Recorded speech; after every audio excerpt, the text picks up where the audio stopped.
we could first open this discussion today on mobile game publishing by talking about sort of the history and what's happened in mobile game publishing to date. And so what we've seen historically is that every big game company has tried mobile game publishing, but not very successfully. And so when we think about companies like Zynga, EA, or even Rovio, they haven't been very successful. And even more recently, in the past year, we've seen high-profile flameouts from companies like Flare Games and even the company that I was working at, NBC Universal. And then we've also seen kind of a shift in business model by some of these companies like Scopely.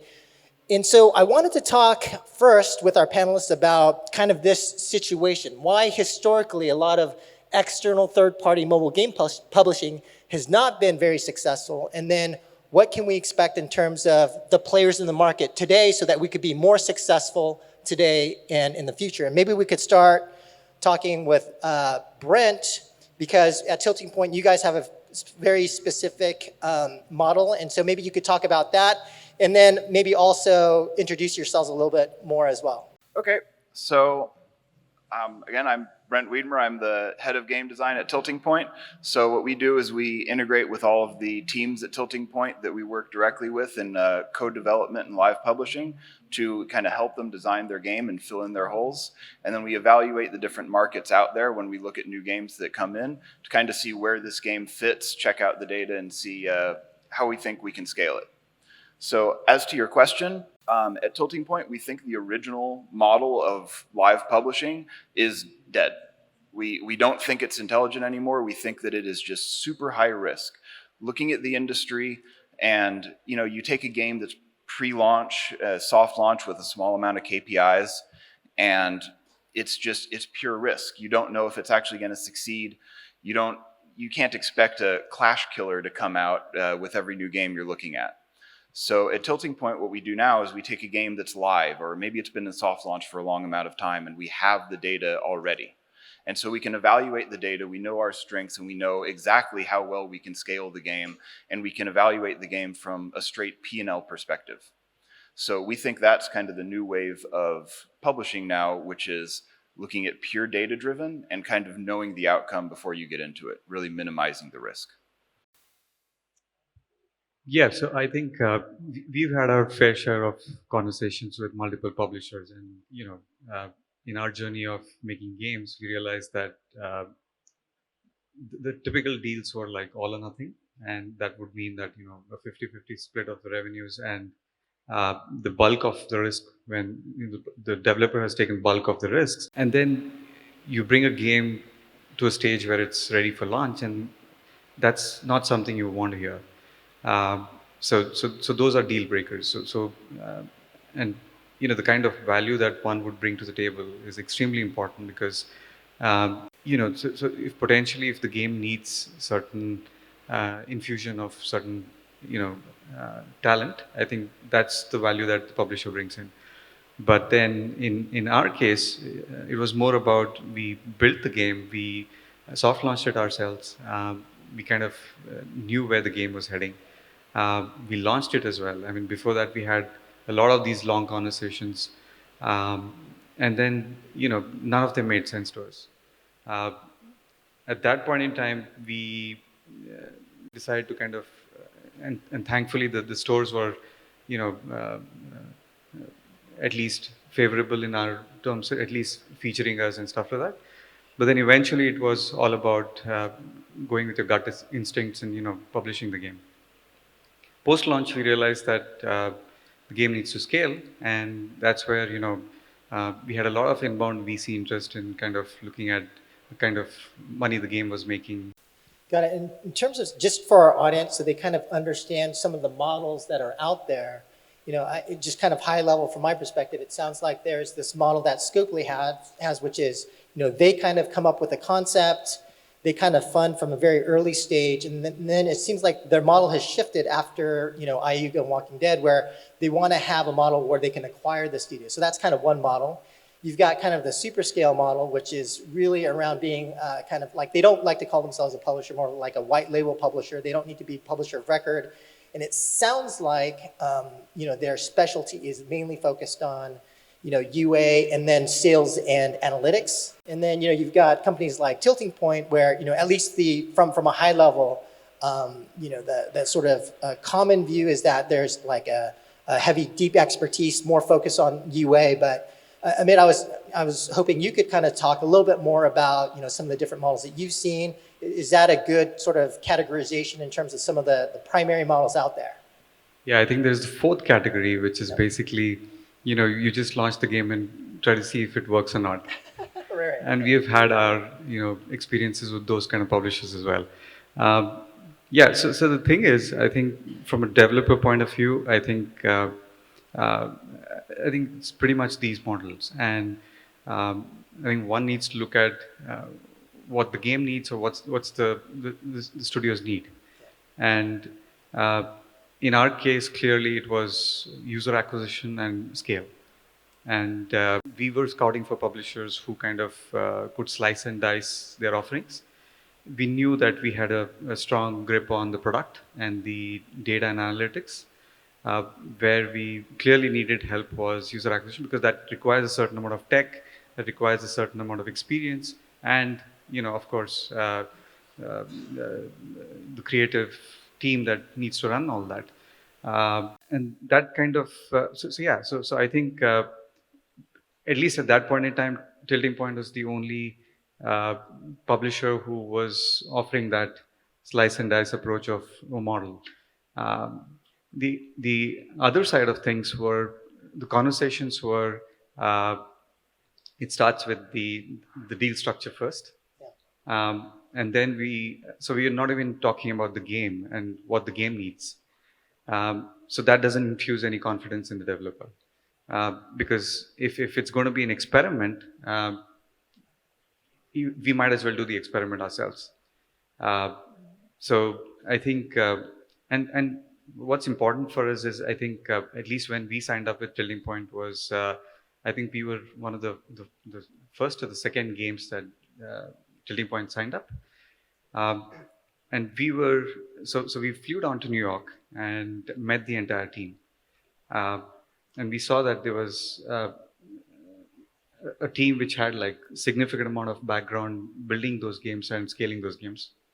And that kind of builds a lot of confidence. And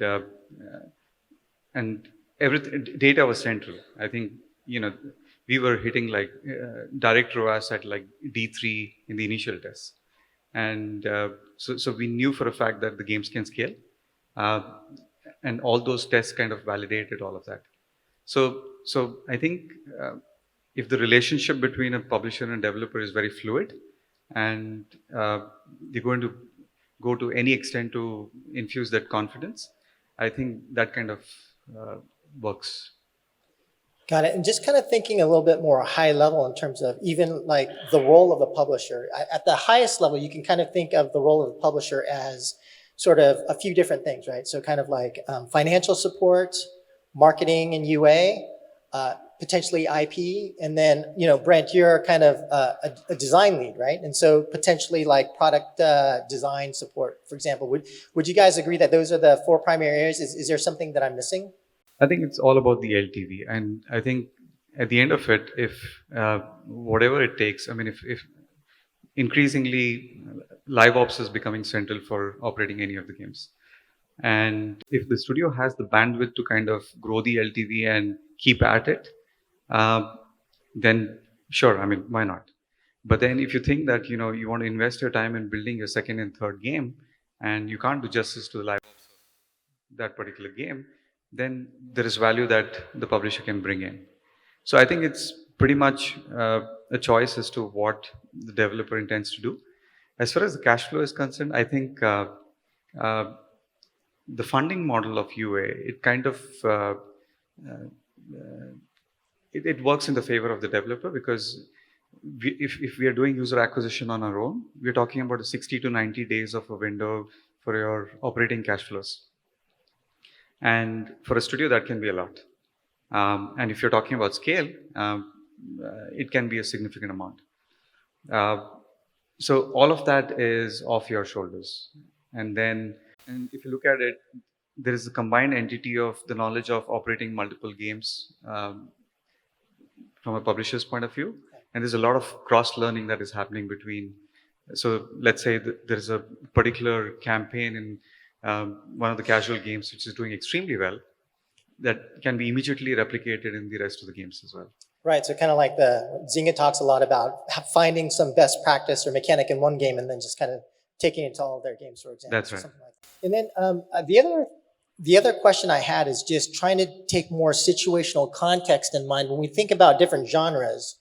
So different genres of games have different sort of publishing requirements or keys to success. And so, Brent, from your perspective, I wanted to ask you in terms of like, so hyper casual games, for example, they only think about CTR as a key metric or D1 retention. And then, there may not even be a soft launch. And so for different genres of games, how do you think about, what's required or how you're evaluating these games, or what, from a publishing perspective, how do you think about those different genres? So, I mean, each genre is its unique gem, right? And the idea from a publisher standpoint is you have to know what you can specialize in, know kind of the metrics you're looking to see from each genre, but then also knowing the game itself. So you have to tie the game to those metrics and kind of understand, okay, this game we think can achieve this, and this is this game's, ultimate where this game can be and fit in the market. So yeah, in hyper casual, it's all about just getting the users in, keeping them as long as they can for as cheap as you can, and that's the way to go. But for like a 4X game in SLG, you're going to see really a lot lower day one retention, but then it's all about the long tail of that user. Yeah. So I think from our point of view, hyper casual is extremely tough because, potentially a studio could generate like one hit in its lifetime, but from a publisher's point of view, they're sourcing hit games from multiple studios. So on an aggregate basis, the publisher is always at an advantage. But then that can't be a business model for a studio. And especially so because the entry to barrier for hyper casual games is extremely low. I was telling you about this where, we pitched a game to a publisher, on a hyper casual game to a publisher, and while these conversations were going on, they just released the exact same game in their market. So there are those experiences as well. So, but then I think if hyper casual, I don't think it's data driven. It's just about whatever works for the audience. I mean, you're just potentially looking at D1 retention there, and slightly more deeper gameplays. So you're looking at live ops centric games. So there's heavy reliance on how you would operate the game. So yeah, I think those would be the two major distinctions. Mid-core and hardcore games, I think those go into a completely different tangent where the production life cycles are extremely huge, and then obviously I think the soft launch and the launch itself becomes extremely critical. So I think those games rely heavy on the marketing aspect of it, where publisher could add tremendous value. So I wanted to now talk about the typical working relationship between a publisher and a developer. And certainly there are different models out there, right? And so like Scopely is kind of famous for sending a team to the studio and co-locating for months on end. And then there are other, game publishers that are known for just having like a weekly, really quick call. And so maybe Brent, starting with you, could you talk about how do you guys work with your studios in terms of like, the frequency of meetings, the types of meetings, things of that nature. And then after you, Brent, like maybe you could talk about your own experience in terms of how you've worked with publishers as well. Yeah, absolutely. So one of Tilting Point's strengths is that we kind of cater to the needs of the developer. So depending on the project and the developer, we'll set up how many meetings we need to have. On generally, it's 1 to 2 meetings a week, and depending on the stage the game is in, we'll fly a team out there, just like I'm out here now, to meeting with our partners to work with the game and really integrate for a week to get on the same page, to get aligned. And some developers, they have gaps in their strengths, of course. So we'll take our art team, for example, and help out an art pipeline that is not meeting the deadlines and the expectations that we're looking for. Or we'll take in a design team that's got some experience in the industry and the genre to kind of help guide if we think the metrics are off or something in soft launch.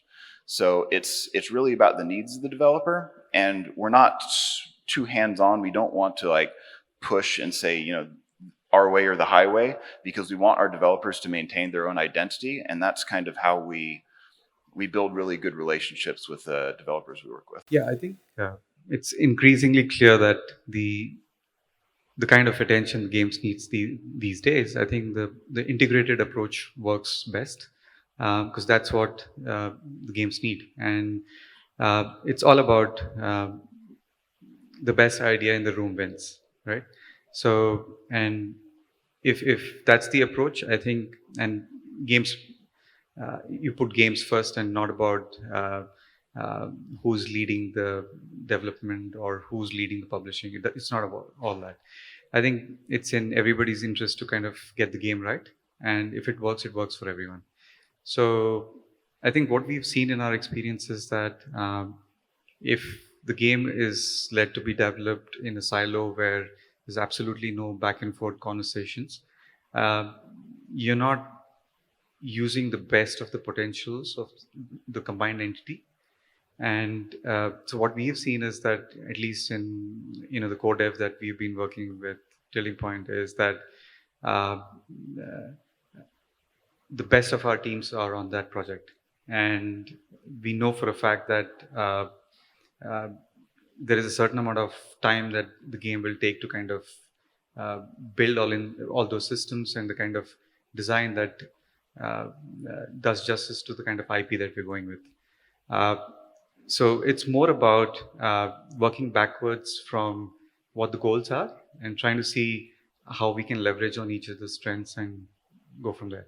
Got it. And I think an important question to ask is really around expectations from the developers to the publishers. And so, I think especially for young or early companies that get a publishing deal, they kind of think of it as a magic bullet that, like, yeah, we've got a publishing deal, we're going to be super successful. So I was hoping that both of you guys could talk about what should the expectations be after you get a publisher. What does that mean to the developer?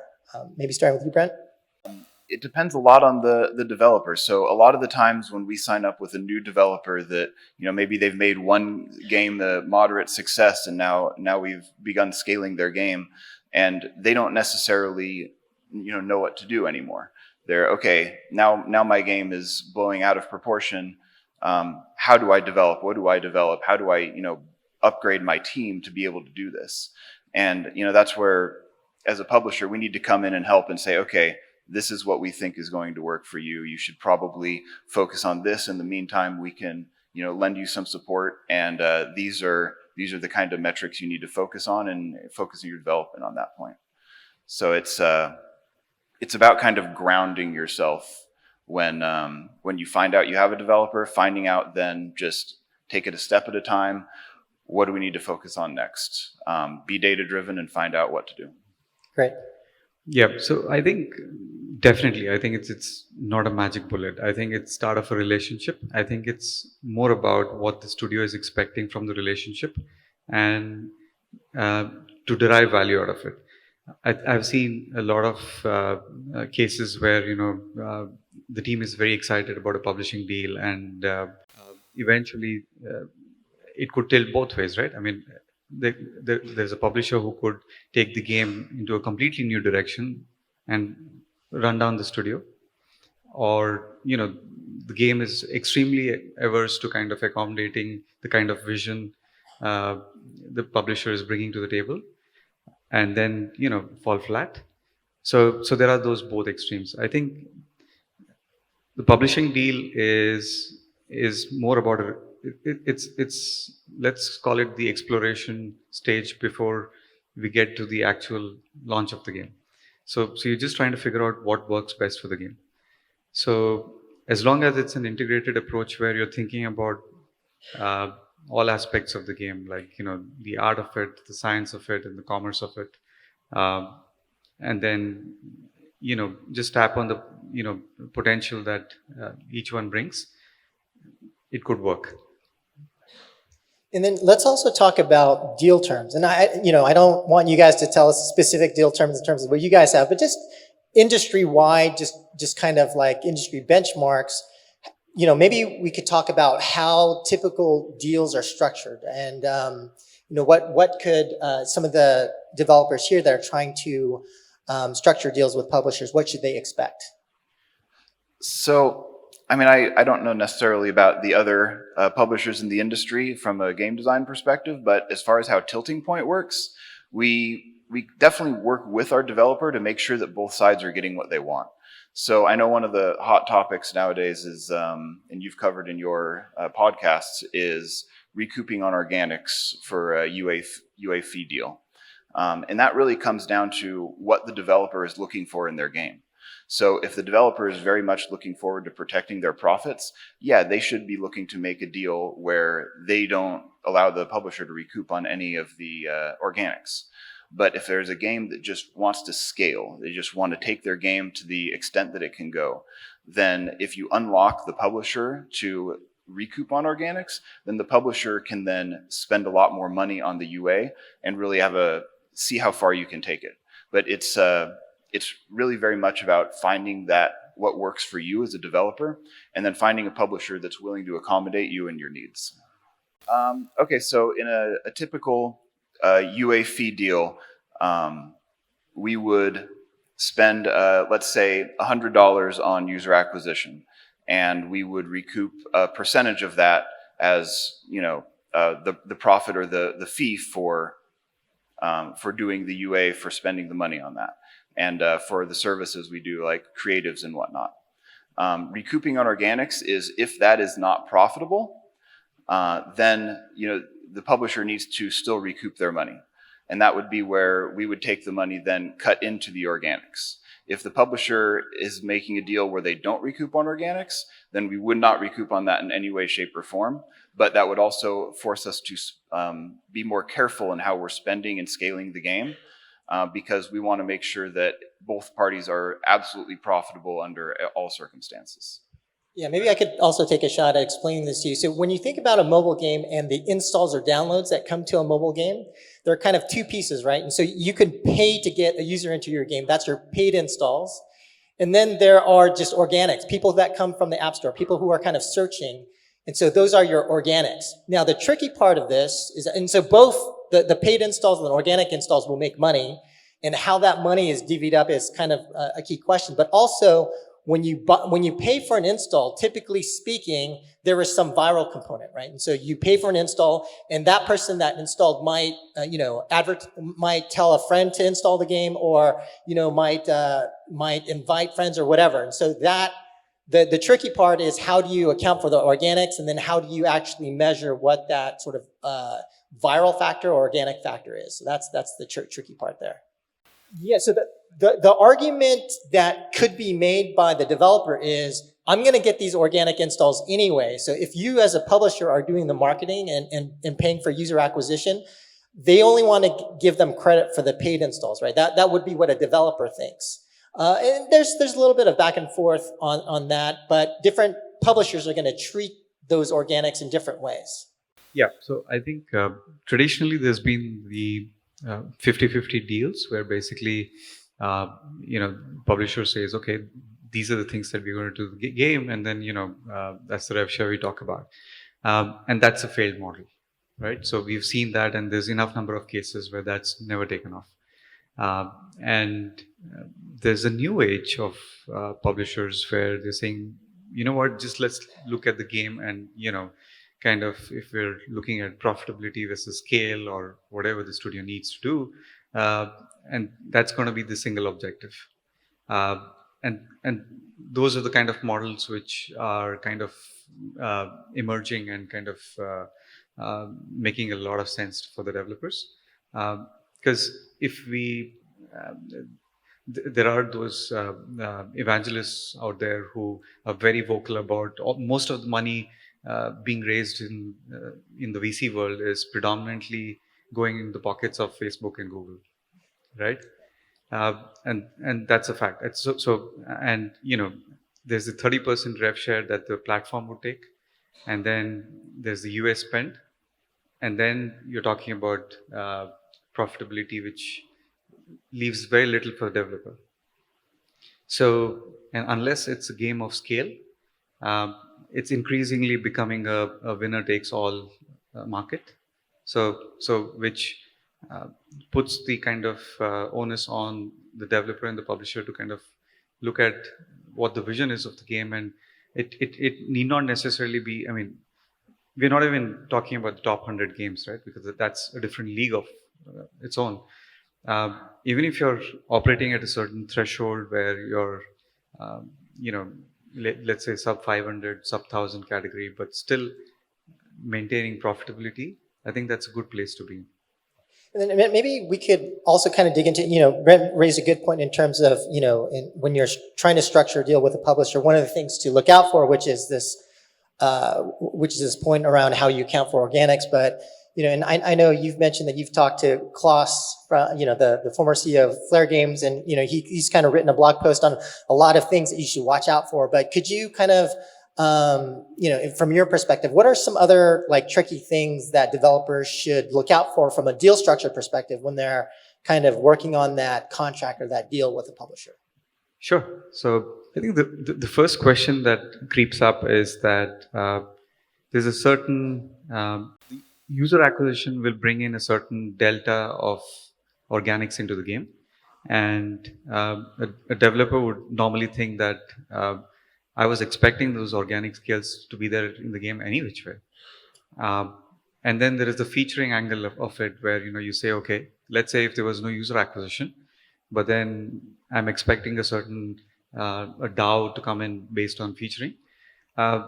So those are the ones which should tend to kind of make the things a little bit cloudy in terms of how do you look at it. But from what we have seen is that there's definitely a delta which inorganics bring in to organics. And from our experience, we've seen it could be anywhere in the range of 1.4 to 1.6x of the scale. And then how do you account for the entire UA pool that is going in for the month-on-month scale that we're looking at? So I think the bottom line is that if you're looking at profitability, it's all about what is your recoupment window. So it could be 30 days or 90 days or 180 days. And if that's the kind of threshold the studio can have, then, so the game can scale quite a bit. There is the other extreme where people say that, okay, I'm just going to look at scale because these are numbers I need to show my VC. Then I don't think they care about bottom lines. So they're talking about, whatever it takes to kind of get to that scale. Right. Okay, and maybe if I could throw in something as well, one thing that trips up a lot of game developers is just when they get paid. And so, when publishers pay for UA, and it takes Google and Apple some time to pay them, and then they recoup. And so some developers do get surprised at how long it takes before they see any cash. And so if you're trying to manage cash for a small dev studio, please watch out for that when you're structuring your deal, or you could get into trouble. But we are kind of running out of time here, so I thought we could end with one last question in terms of in your experience working as a publisher and working as a developer, what would be the kind of single piece of advice that you'd want to give some of the people in our audience in terms of mistakes made or things to watch out for, just generally speaking? I'd say probably it would be just keep an open mind to most everything you're doing, because when we go in and talk with a developer, they've always bring an avenue of something that we don't expect. They look at a game from the way that we don't expect, and we need to be able to account for that. Same thing with a developer going to a publisher. There's a UA avenue where we're getting a certain type of user that you would never have expected to get into your game. And so just keep an open mind to what potential new audiences might come in, what potential new avenues to look at your game, and it might need to adjust a development process or a relationship process in order to make it work from there on. Got it. Yeah. So I think you need to put the vision of the game first. I think if the vision of the game is set, see if there's going to be value which can be tapped on from the relationship. And if anything that is going to compromise that vision, I think just stay away from it.